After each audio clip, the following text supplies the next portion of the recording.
Pernahkah kamu dipaksa memilih antara menyelamatkan keluarga sendiri atau menghancurkan hidupmu selamanya? Rudy berangkat sebagai TKI biasa, pulang sebagai pria yang membawa rahasia yang tak boleh diketahui siapapun. Satu malam, satu permintaan terlarang, dan satu dosa yang akan menghantuinya sampai tua.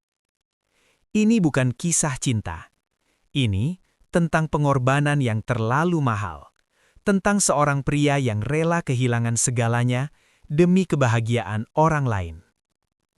Dan ketika kebenaran itu akhirnya datang, air mata saja tidak lagi cukup.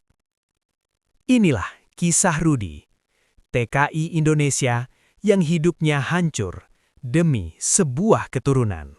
Rudy tidak pernah bermimpi menjadi TKI. Sejak kecil, hidupnya hanya berputar di antara sawah, rumah bambu, dan suara batuk ibunya yang tak kunjung sembuh. Ayahnya telah lama meninggal, meninggalkan utang dan tanggung jawab yang terlalu berat bagi seorang anak sulung seperti Rudy. Setiap malam, ia duduk di teras rumah memandangi langit gelap, bertanya pada dirinya sendiri, sampai kapan hidupnya begini? Ketika seorang calo tenaga kerja datang ke desanya membawa janji gaji besar dari Arab Saudi, Rudy merasa seperti melihat secercah cahaya di ujung lorong panjang. Uang itu bisa menyelamatkan ibunya, bisa menyekolahkan adiknya, bisa menebus rasa gagal yang selama ini menghantuinya. Meski hatinya ragu, Rudy akhirnya menandatangani kontrak kerja itu dengan tangan gemetar. Ia tahu, sekali melangkah, hidupnya tak akan sama lagi. Hari keberangkatan tiba. Ibunya memeluk Rudy erat-erat. Air mata membasahi baju lusuhnya. "Jaga diri, nak. Jangan lupa sholat," ucapnya lirih. Rudy hanya mengangguk, menahan tangis. Ia tak berani menoleh ke belakang saat bus meninggalkan desa. Karena ia tahu, jika ia menoleh, ia mungkin tak akan sanggup pergi. Arab Saudi menyambut Rudy dengan panas yang menyengat dan budaya yang terasa asing. Ia ditempatkan di sebuah rumah besar milik keluarga terpandang.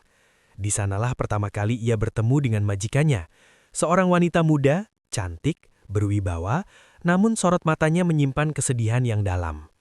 Namanya sering disebut dengan hormat oleh para pelayan lain, namun tak satu pun berani menatap matanya terlalu lama. Hari-hari awal, Rudy bekerja seperti mesin, membersihkan halaman, mengurus keperluan rumah, patuh tanpa banyak bicara. Ia tahu posisinya hanya seorang pekerja asing. Namun perlahan, ia mulai menyadari sesuatu yang ganjil. Majikannya sering menyendiri.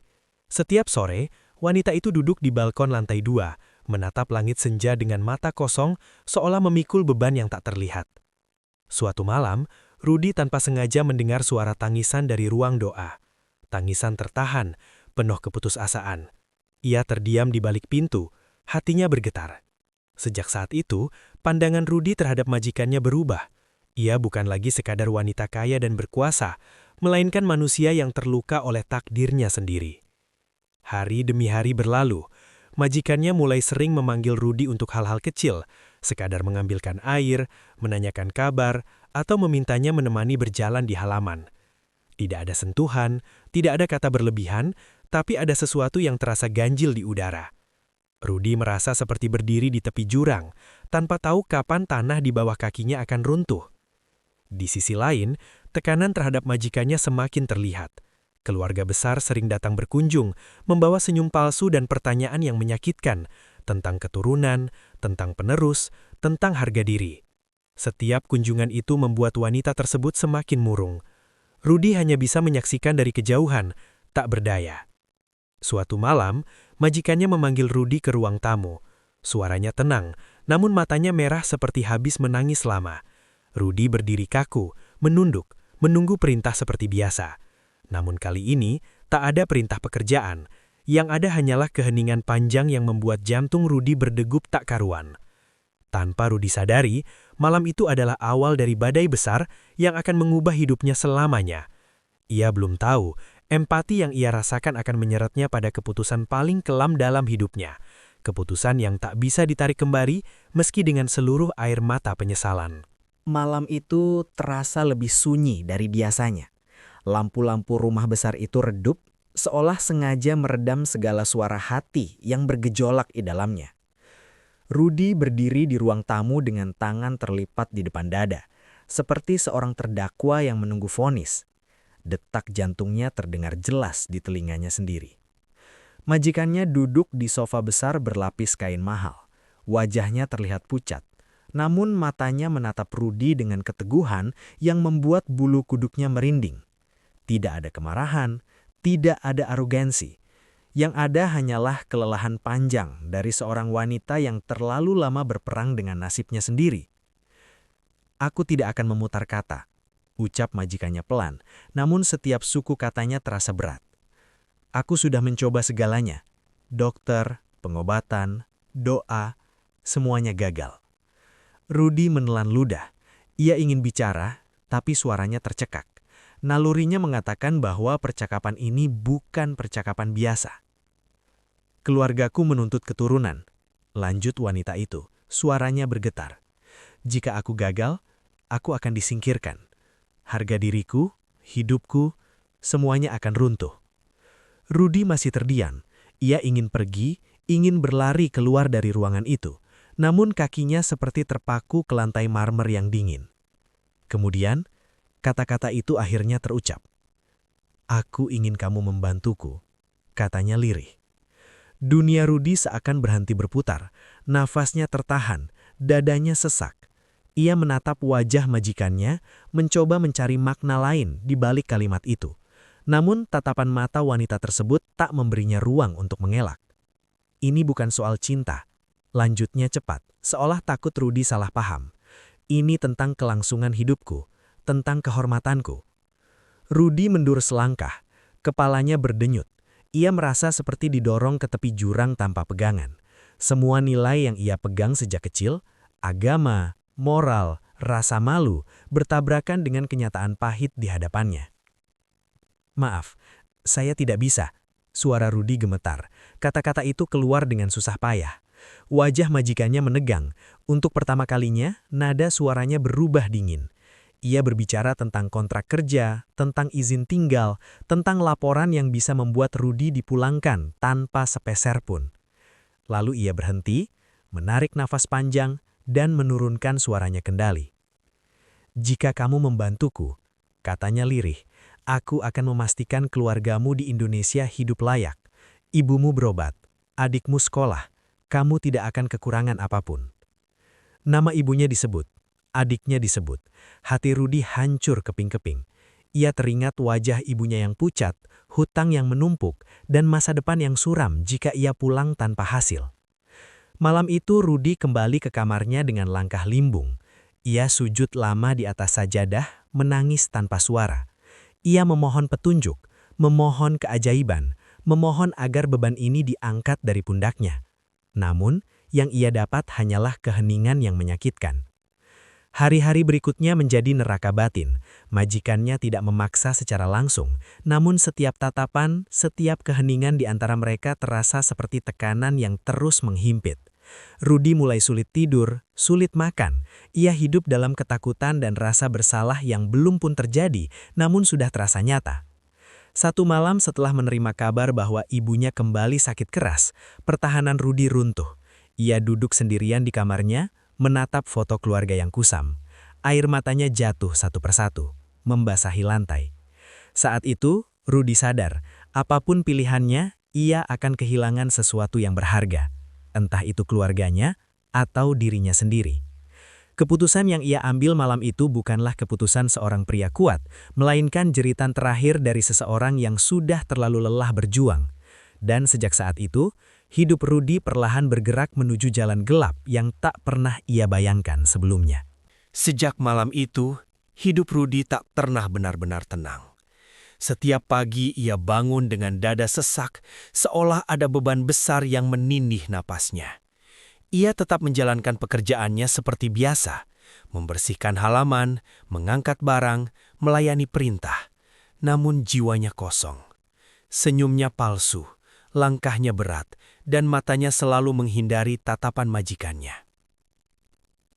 Wanita itu berubah. Ada cahaya baru di wajahnya. Harapan yang selama bertahun-tahun hilang kini perlahan tumbuh. Ia menjadi lebih ramah, lebih lembut, bahkan sering memperlakukan Rudy dengan perhatian yang berlebihan. Namun bagi Rudy, setiap perhatian itu terasa seperti pengingat kejam atas dosa yang telah ia lakukan. Ia mulai membenci cermin. Setiap kali melihat pantulan wajahnya sendiri, yang ia lihat bukan lagi pria desa sederhana, melainkan seseorang yang telah mengkhianati keyakinannya sendiri. Setiap kali azan berkumandang dari ponselnya, Rudy menunduk, air matanya jatuh tanpa suara.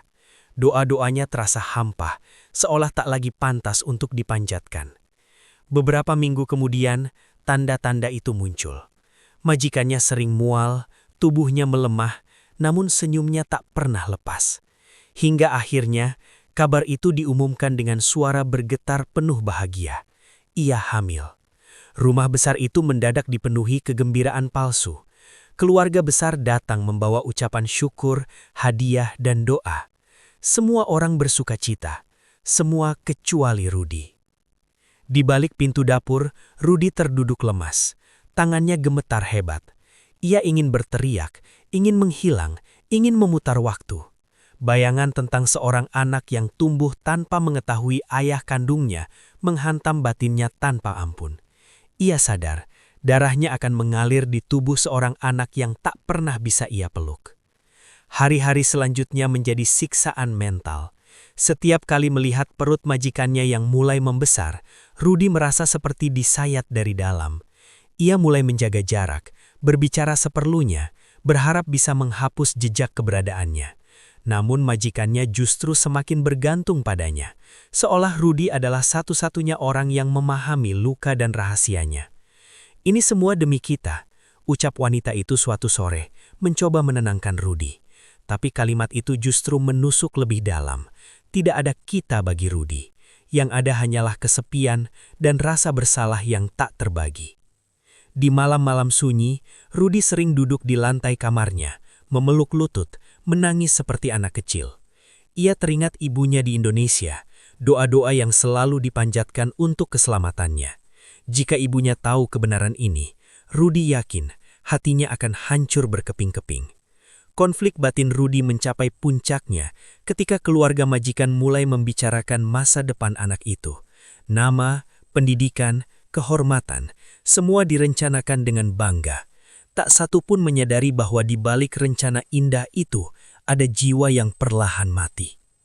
Rudy mulai sakit-sakitan, tubuhnya melemah, pikirannya kacau. Ia sempat berpikir untuk kabur, namun paspornya ditahan. Ia terperangkap, bukan oleh tembok rumah besar itu, melainkan oleh kesalahannya sendiri. Pada suatu malam, Rudy berdiri di atap rumah, menatap langit gelap Arab Saudi. Angin panas menerpa wajahnya. Untuk sesaat, pikiran terlarang melintas di benaknya, mengakhiri semuanya. Namun bayangan wajah ibunya kembali menghentikannya. Ia sadar, meski hancur, ia tetap harus bertahan. Disitulah Rudy memahami satu hal pahit. Dosa tidak selalu langsung menghancurkan hidup seseorang. Kadang ia dibiarkan tumbuh perlahan, menghantui setiap detik, hingga membuat hidup terasa lebih menyakitkan daripada kematian itu sendiri. Dan Rudy tahu, badai yang lebih besar masih menantinya. Waktu berjalan tanpa menunggu siapapun. Perut majikan Rudy semakin membesar, sementara kontrak kerja Rudy semakin mendekati akhir. Di rumah besar itu, persiapan kelahiran dilakukan dengan penuh sukacita. Kamar bayi dihias, doa-doa dipanjatkan, dan keluarga besar datang silih berganti membawa harapan. Semua terlihat sempurna di mata mereka. Namun bagi Rudy, setiap hari adalah hitungan mundur menuju perpisahan yang paling menyakitkan. Ia mulai jarang dipanggil, posisi dan perannya seolah dipinggirkan secara perlahan. Bukan karena dibenci, melainkan karena rahasia itu harus dikubur sedalam mungkin. Rudy mengerti, keberadaannya kini adalah ancaman bagi kehormatan keluarga majikan. Suatu sore, majikannya memanggil Rudy untuk terakhir kalinya secara pribadi. Wajah wanita itu tampak tenang, namun matanya menyimpan sesuatu yang sulit diartikan. Ia menyerahkan sejumlah uang yang jauh lebih besar dari gaji Rudy selama ini. "Anggap ini sebagai bentuk terima kasih," ucapnya pelan. Rudy menunduk, tak sanggup menatap wajah wanita itu. Uang itu terasa panas di tangannya, seolah terbakar oleh dosa. Ia ingin menolak, ingin berteriak bahwa semua ini salah. Namun yang keluar hanya anggukan kecil, penuh kehinaan. Hari kepulangan tiba. Tidak ada pelukan, tidak ada air mata perpisahan. Hanya mobil yang mengantar Rudy ke bandara dan secarik doa yang terucap dalam hati. Saat pesawat lepas landas, Rudy memejamkan mata. Ia meninggalkan sebagian jiwanya di negeri asing itu, jiwa yang tak akan pernah kembali utuh. Indonesia menyambut Rudy dengan pelukan keluarga dan senyum kebanggaan. Ibunya menangis bahagia melihat Rudy pulang dengan selamat. Uang yang ia bawa mampu mengubah hidup mereka. Rumah diperbaiki, hutang dilunasi, adiknya kembali bersekolah. Di mata orang-orang desa, Rudy adalah pahlawan keluarga. Namun hanya Rudy yang tahu, kebahagiaan itu dibangun di atas luka yang tak terlihat. Malam-malam di desa terasa lebih sunyi dari padang pasir Arab Saudi. Rudy sering terbangun dengan napas terengah, keringat dingin membasahi tubuhnya. Mimpi tentang tangisan bayi, tentang tatapan mata kecil yang seolah memanggilnya ayah, terus menghantui tidur Rudy. Ia mencoba menata hidup, bekerja di bengkel kecil, bersosialisasi, bahkan menerima lamaran seorang wanita desa pilihan ibunya. Pernikahan berlangsung sederhana, penuh harapan. Namun di balik senyum pengantin, hati Rudy terasa kosong. Ia merasa tidak pantas mendapatkan kebahagiaan. Hari demi hari berlalu, namun bayangan masa lalu tak pernah benar-benar pergi. Setiap kali mendengar tangisan bayi tetangga, dada Rudy terasa sesak. Setiap kali melihat anak kecil berlari di sawah, kakinya gemetar. Ia sering bertanya dalam diam, apakah anak itu sehat? Apakah ia bahagia? Rudy mulai jarang bicara. Istrinya merasakan jarak yang tak bisa dijelaskan. Rudy ada secara fisik, namun jiwanya seperti terperangkap di masa lalu. Ia sering duduk sendirian di tepi sawah, menatap matahari terbenam, memohon ampun pada Tuhan dengan suara yang nyaris tak terdengar. Di sanalah Rudy menyadari satu kebenaran pahit. Pulang ke rumah tidak selalu berarti pulih. Ada luka yang tak bisa disembuhkan oleh waktu, uang, atau cinta. Ada kesalahan yang harus dipikul seumur hidup tanpa pernah benar-benar ditebus. Dan ketika Rudy mulai berpikir bahwa hidup akan terus berjalan dalam sunyi itu, sebuah kabar dari masa lalu perlahan mendekat. Kabar yang akan menghancurkan sisa pertahanannya dan memicu ledakan emosi terbesar dalam hidupnya. Kabar itu datang pada suatu sore yang tampak biasa. Rudy sedang duduk di teras rumah, memandangi anak-anak desa bermain di kejauhan, ketika ponselnya bergetar. Sebuah nomor asing dari luar negeri muncul di layar. Awalnya ia ragu mengangkatnya, namun ada firasat aneh yang membuat jari-jarinya gemetar. Suara di seberang terdengar formal dan singkat. Majikannya telah wafat akibat komplikasi sakit yang dideritanya. Anak yang dilahirkannya kini berada dalam asuhan keluarga besar, tumbuh sehat, terhormat, dan tak kekurangan apapun. Kalimat itu seharusnya menjadi akhir dari segalanya. Namun bagi Rudy, justru itulah awal dari kehancuran terakhir. Ponsel terlepas dari tangannya, tubuhnya lunglai. Untuk pertama kalinya sejak kepulangannya ke Indonesia, Rudy menangis tanpa suara. Menangis seperti lelaki yang akhirnya kehilangan satu-satunya hal yang tak pernah ia miliki. Bukan cinta, bukan hubungan, melainkan kesempatan untuk mengakui kebenaran. Malam itu, Rudy pergi sendirian ke sawah. Hujan turun pelan, membasahi tanah dan tubuhnya. Ia berlutut di lumpur, menengadah ke langit gelap. Tangisannya pecah. Semua yang selama ini ia pendam, rasa bersalah, penyesalan, ketakutan, meledak tanpa sisa. "Maafkan aku," ucapnya berulang-ulang, entah kepada Tuhan, kepada anak itu, atau kepada dirinya sendiri. Ia teringat setiap detik yang telah berlalu, keputusan yang diambil dalam keterpaksaan, dosa yang dibungkus pengorbanan, dan kenyataan pahit bahwa hidup orang lain telah diselamatkan, sementara jiwanya sendiri hancur perlahan. Hari-hari setelah kabar itu, Rudy berubah drastis. Ia menjadi pendiam, sering termenung. Istrinya mulai bertanya, namun Rudy tak pernah sanggup menjawab.